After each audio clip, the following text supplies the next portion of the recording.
In this video, what I'm gonna show you is just some key physical differences that I've seen between the Toro attachment capable equipment versus the standalone equipment. If you want specs and all of that stuff, I do encourage you to go out to Toro's website and go through the specs because there's a lot to see, there's a lot to know.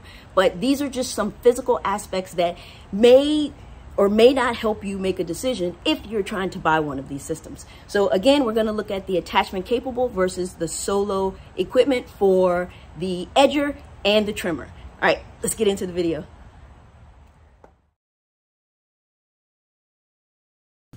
On the attachment capable, there's some adjustment needed because as you can see here, the flap is overlapping with the wheel. In comparison, you can see on the standalone that there's plenty of space between the flap and the wheel here. And I never did any adjustments on the standalone. So I'm gonna try to loosen this and move the flap over a little bit. I've also noticed that the tire on the standalone or the wheel is bigger than on the attachment capable.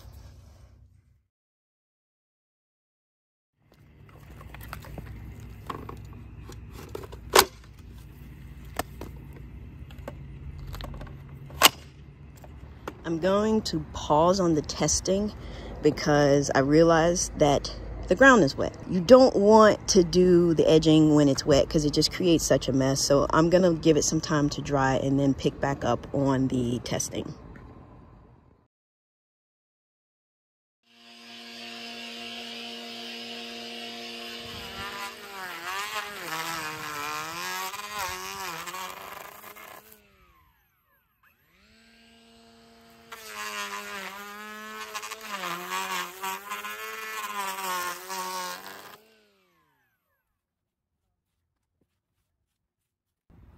Over the summer, I decided not to edge and I let the edges grow out. So they are quite overgrown. So this is going to be quite the job for the edgers.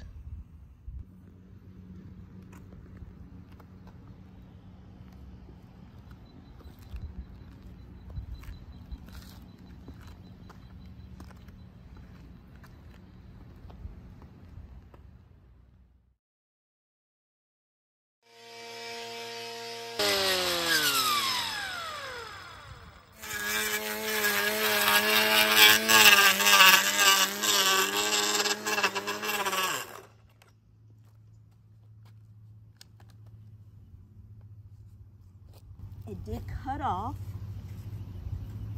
The battery wasn't all the way on.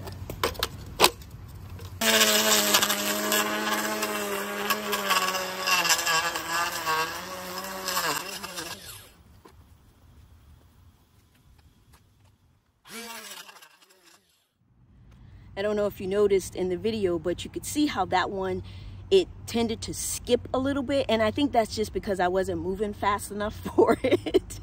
The thing has quite a bit of power behind it. So it does really well. It's actually lighter than the standalone. So this is basically what I expected the edger to do.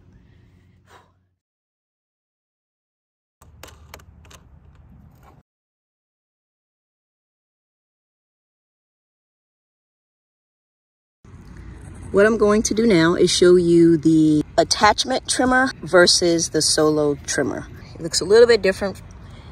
The guard is bigger on the attachment trimmer. All right, so this is what we're gonna do. Remember the overgrown edges?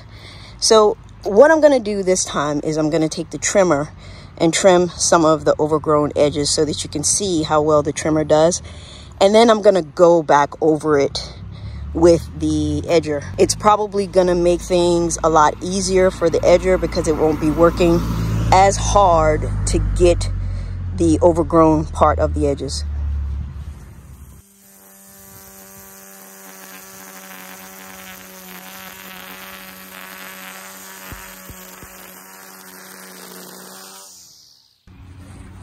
Here's a closer look at the trimmed edge with the standalone trimmer.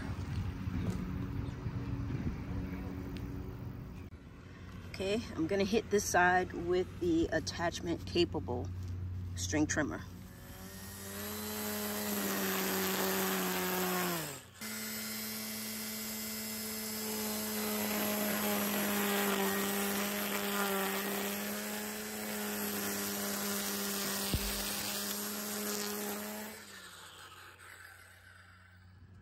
Hopefully you could see what I meant by that one. That attachment capable one seems to be so much more powerful, and it's taller than me. So for me, being 5 feet 1 inch, it's really hard to control that one. I like it because it has a lot of power, and I know that eventually I will be able to control it, but I did want to show you that thing just, it controls me. I'm not controlling it. So but anyway, now you've seen them both.